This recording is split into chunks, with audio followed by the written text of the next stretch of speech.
Alexandra ukunikeza umuntu i-lift? Bakhona abathatha ama-charge bazama ukurenka uyabona ama-private lawo. No, it's totally wrong. Nje if ngibona umuntu endleleni umuntu omngiyaziyo ngamnikeza i-lift kuhambe akunankinga. Hayi nankinga. Uchamazi. But akhona ama-association angayifuni le nto in other areas abayifuni le nto. Yes, bakhona bangakwenzayo lokho. Kodwa la Alexandra hayi. Ayikho la Alex. Hayi siwenziwe.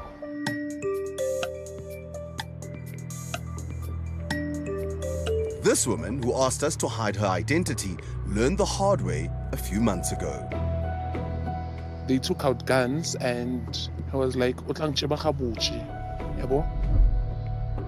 A newcomer to the East Rand, she gives occasional lifts to her neighbors who help pay for petrol in return. One day, they were stopped by armed men. They said, "Do you know we own the roads?" Like, no, I'm just going with them to Kempton Park. Then they said, "We're taking the vehicle to our offices in Benoni and you will have to pop out like 15,000. Her neighbors were chased away and she was left alone. I was scared. I thought maybe I was the next victim. The men eventually let her go but kept her car. I started borrowing another 2K from people so that I can give them 3,000. She raised 5,000 rand to get her car back, but she's still paying off the debt. After that, I heard, "Hi girl, welcome to the hood. Baning abantu babenza so."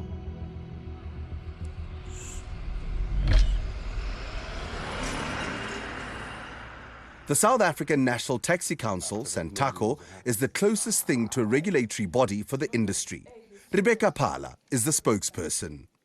It adds on to the very concerning narrative that South Africans have about the taxi industry to say our operators are a law unto themselves. So then what measures are you then putting into place to ensure the safety of commuters? The first thing we encourage is people must open cases with law enforcement, right? Because that is criminality.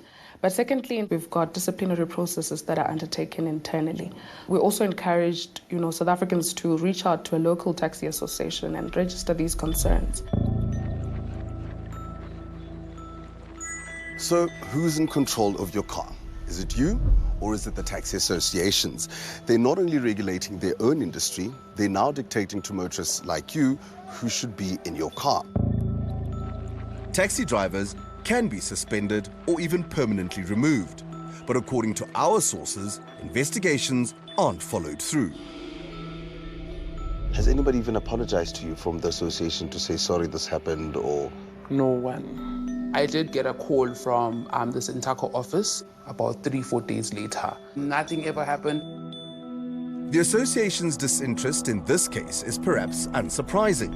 While not condoning criminality, it appears to share the controversial views of its drivers. I mean, it's my car. I should be able to do whatever I want with it, Yes, so you're quite right. It is your car. The criminality is not supposed to happen, but it's not your mandate as a civilian to transport another civilian. But there's no legal basis for this opinion. Although all public transport operatives need a permit to carry passengers, there's no law against motorists giving a lift to friends or pedestrians.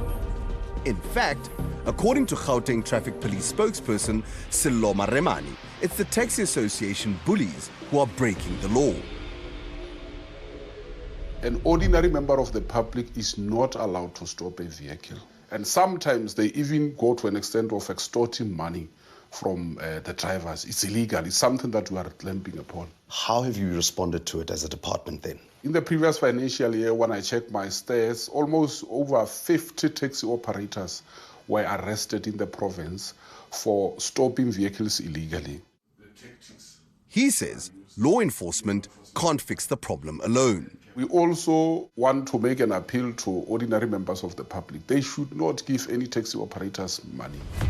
I need to go to thingy. I didn't try to call the police because we know how rotten law enforcement people are. And suspicions aren't helped by the fact that taxi association henchmen often wear what appears to be police uniform. It's a very volatile industry, I must say. But we are not going to fold our arms and just look at these people while they do all sort of criminal activities. Something is being done about it.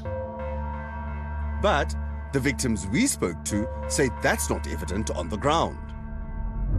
I want my money back and I need justice. Meanwhile, motorists are on their own and realistically, there's not much they can do to protect themselves. Why is it that we need to always be fighting for our lives, no matter what takes? Since taking out that video and hearing other people's stories, how do you still get into a taxi? I don't have a choice. I do not have a choice. I still need to get to work.